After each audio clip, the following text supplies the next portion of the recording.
O Senhor esteja convosco. Ele está no meio de nós. Proclamação do Evangelho de Jesus Cristo, segundo Lucas. Glória a vós, Senhor.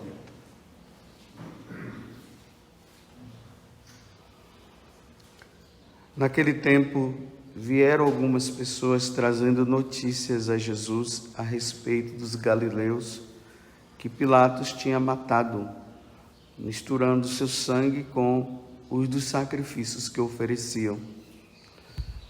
Jesus lhes respondeu: Vós pensais que esses galileus eram mais pecadores do que todos os outros galileus por terem sofrido tal coisa?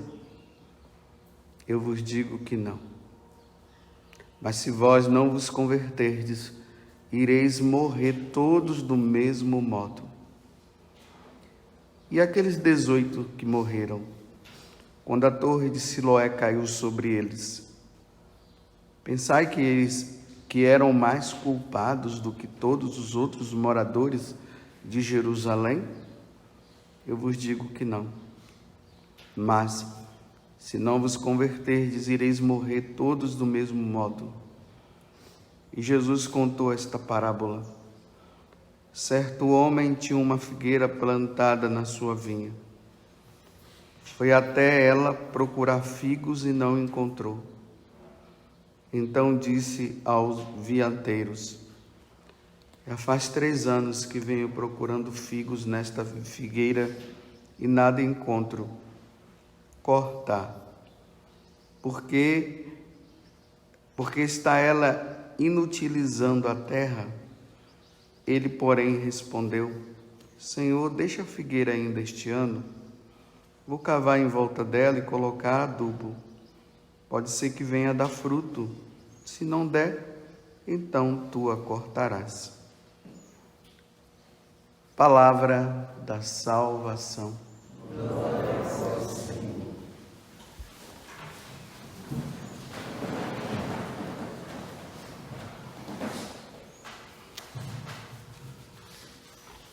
Interessante essa passagem do Evangelho, que Jesus responde para eles dizendo: se vós não se converteres, ireis morrer do mesmo modo ou ainda até mesmo pior.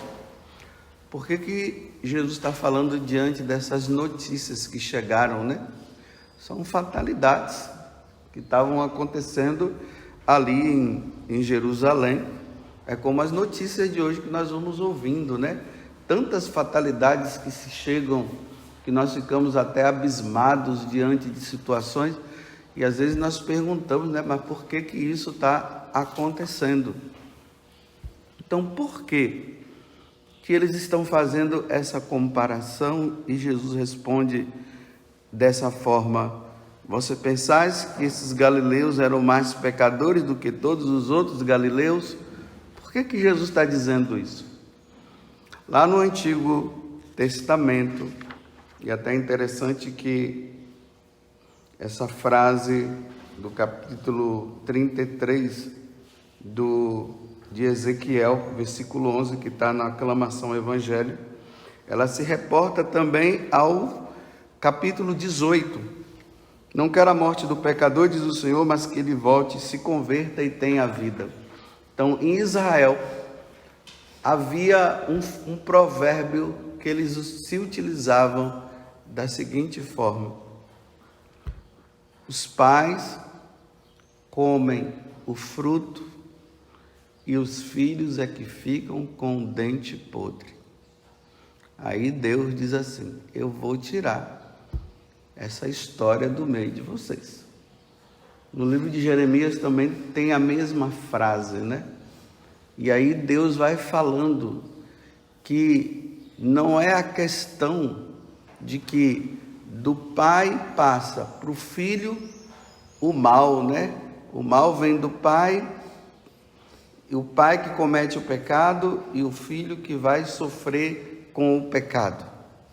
E aí tem a teologia também da retribuição, que era outra teologia existente.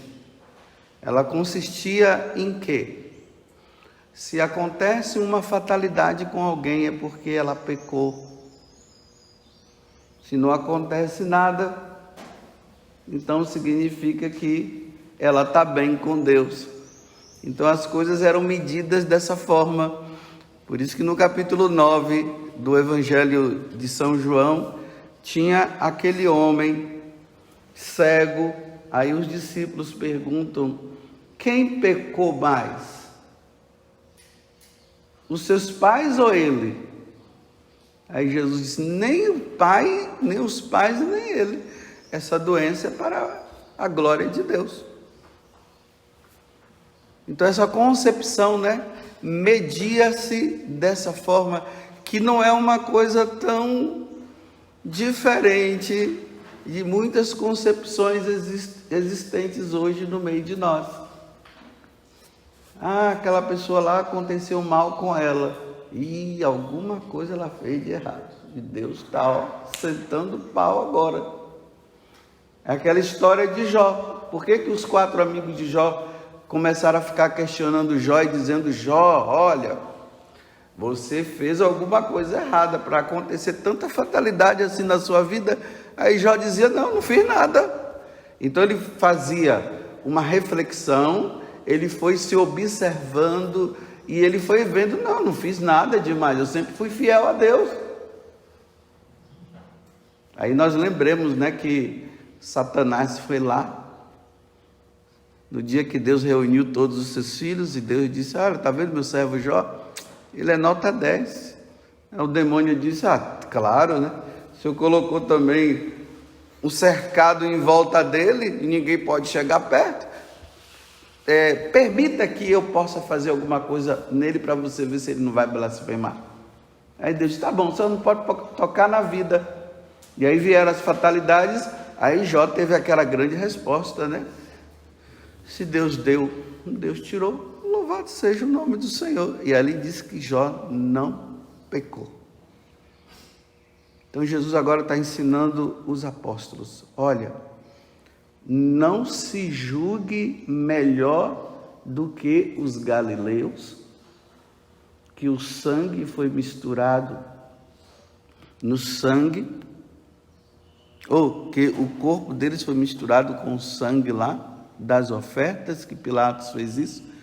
E não fique pensando que vocês são melhores do que aqueles que a torre caiu, não.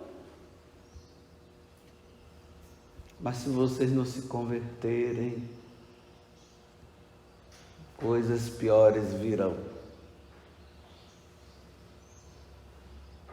Não importa, para Deus a questão não está numa fatalidade ou não para as pessoas. A questão de Deus está na conversão. E o que é que pode acontecer de pior, se não a perda da salvação? Não existe fatalidade pior do que essa.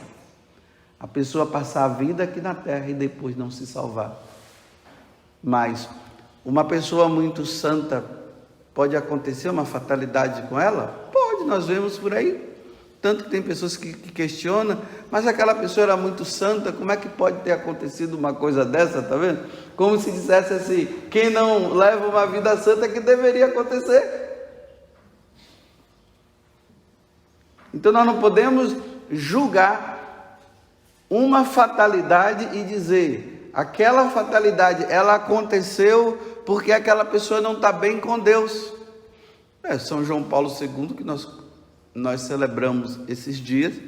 Olha a fatalidade: o tiro, e morreu com Parkinson. Então ele fez alguma coisa com Deus e Deus agora estava castigando ele? É óbvio que não. E aqueles padres, fazendo até uma relação com o Evangelho, E aqueles padres que morreram de Covid lá em Roma, que estavam atendendo confissões e foram contagiados, aí Deus o castigou? Aí eles morreram de Covid?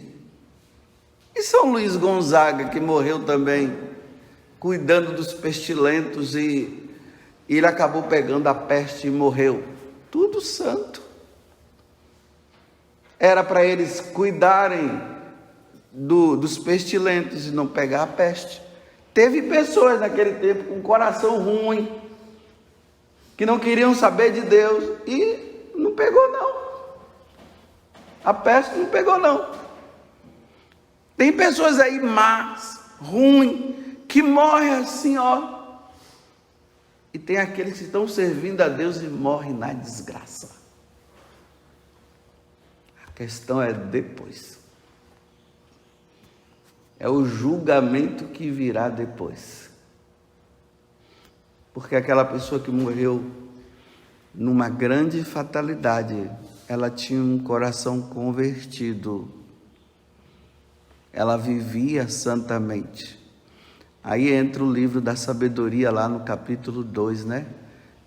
Que diz bem assim, que para os ímpios a morte do justo parece uma grande desgraça. Que eles olham e dizem assim, ó, tá vendo? Que desgraça. Adiantou levar aquela vida toda com Deus? Olha que desgraça. Aí ele continua dizendo, né? Mas os justos estão na paz de Deus. Estão com Deus. Não, repito, não avaliemos uma situação de desgraça de alguém para dizer que aquela pessoa, ela, de repente, ela poderia não estar bem com Deus. E aquela pessoa que não aconteceu nada significa o contrário. Deus faz chover sobre os bons e sobre os maus. Então, no terreno dos bons e no terreno dos maus, eles vão lá e plantam. Na hora que vem a chuva vem sobre os dois terrenos, não vem só sobre os bons. Não nos julguemos, nós tão santos, né? Ah, eu sou consagrado a Deus. Ah, eu sou sacerdote. Eu sou melhor do que o outro. Não nos julguemos assim. Porque pode ser que aquela pessoa não é nem consagrada e nem sacerdote, mas ela leva uma vida muito mais santa do que nós. Aí entra a outra parábola, né? Vamos dar mais uma chance para essa figueira. Ela não está dando frutos, né? O dono já chegou dizendo assim, vamos acabar com ela, porque figueira é para dar frutos. Se ela não está dando fruto, não presta, corta. Aí os outros vêm, não, senhor, olha, nós vamos colocar um adubo, nós vamos molhar ali e dá mais uma chance de um ano. Daqui a um ano o senhor volta para ver se ela deu fruto ou não. Se ela não der, corta. É assim. Deus quer frutos de santidade na nossa vida. Não pensem que frutos aqui é porque eu tenho o dom da palavra, eu tenho o dom de cantar, eu tenho o dom... Aí eu estou dando fruto porque as pessoas estão se convertendo, estão comprando os meus CDs, as minhas músicas são as mais ouvidas, então eu estou dando fruto. Não é esse fruto. Fruto é de conversão. Fruto é de santidade. Aí se a pessoa... Porque cada ano Deus está dando mais uma chance. Então, vamos adubar. Vamos adubar é o que, olha, vamos tentar ajudar, Senhor, para ver se essa pessoa muda. Vamos chamá-la à conversão. Vamos ver se ela passa a rezar mais. Vamos ver se ela que não está vivendo bem os sacramentos, vamos ver se ela volta. Tá bom, eu dou um ano para você. Se ela não der frutos, ela vai ser cortada. E nos tempos de hoje, diante dessa compreensão errada que as pessoas têm de Deus, que Deus é amor, Deus é misericórdia, que Deus não vai levar em conta os meus pecados e tudo mais. Tem muita gente se dando mal na eternidade. Porque compreender Jesus dizendo assim, corta. Não está dando fruto, corta. Não, Senhor, dá um tempo. Tá ok, eu vou dar mais um ano para ver. Dia após dia, Deus está dando mais uma chance. Dia após dia. Eu vou terminar com Santo Afonso Maria de Ligório, né, que eu gosto muito de ler. Eu gosto de ler todos os santos, mas também eu gosto de ler. Ele diz assim, olha, vamos comparar um religioso para uma pessoa que vive lá no mundo. Aí ele diz assim, a pessoa que está no mundo, que não se converteu ainda, realmente eles não querem saber de Deus e tudo, mas pode ser que eles tenham uma chance ainda de se converter. Aí ele diz assim, mas o religioso, imagina, né? Missa diária, oração, padres à disposição para poder se confessar, tem adoração, tem seus livros de devoções, tem o seu terço para rezar e não se converte, com tudo na mão. Agora falando aqui para nós da comunidade, né? O que é que falta para nós? Falta mais alguma coisa? Meus irmãos, nós temos tudo. Você tem missa à escolha, né? Os que gostam de acordar cedo, vai na cedo, que gosta de acordar mais tarde, vai na de meio-dia. E quem gosta de acordar mais tarde, ele vai na da... Mas tem missa à disposição. Ora para tudo. Tem seu terço, tem capela aqui para tudo quanto é lado. Eu acho que não tem uma comunidade que tenha tanta capela como a Canção Nova. A gente passa por aí só fazendo o sinal da cruz. Era para a gente passar por essa chácara de joelho, porque toda hora tem uma capela de um lado, é de joelho o tempo todo, é aqui, prostrando para lá, fazendo para lá, porque é abundância de capela.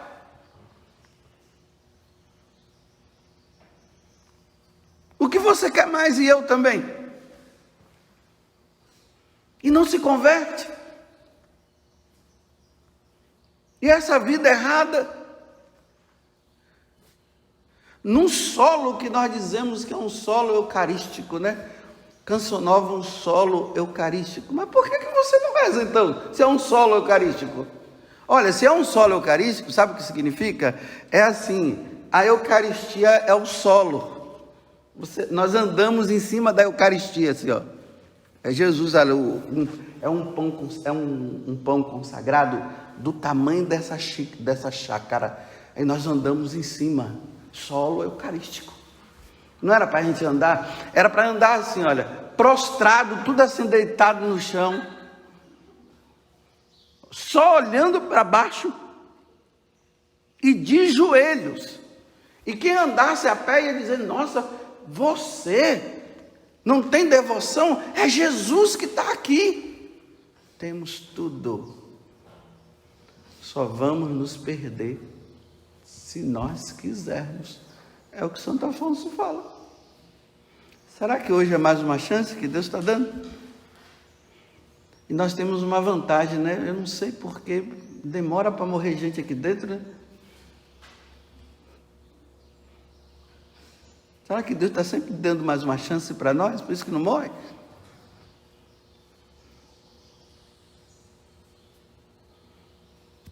Louvado seja nosso Senhor Jesus Cristo e a vossa Mãe Maria Santíssima.